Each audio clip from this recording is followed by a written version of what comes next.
tu ima jedna figura koja opet može simbolički da nam odgovori na to pitanje, kada je Hernan Cortés, veliki osvajač, porobio Azteke, znači savladao Aztečko carstvo, u tome mu je pomogla žena koja se zvala Malincin, Malinće, ili hrišćansko ime je bilo Donja Marina, jel da? Znači ta Marina je bila zapravo robinja i ona je njemu poklonjena.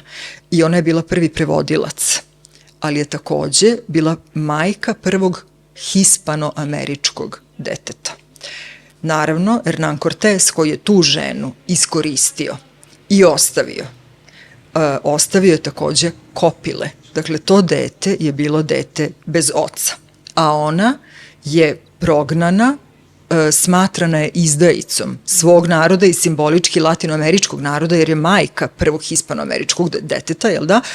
I u stvari taj kompleks koji je Meksiko, ali i cela Latinska Amerika vekovima imala, sve do 21. veka zapravo, je nešto što je po meni simbol te samoće.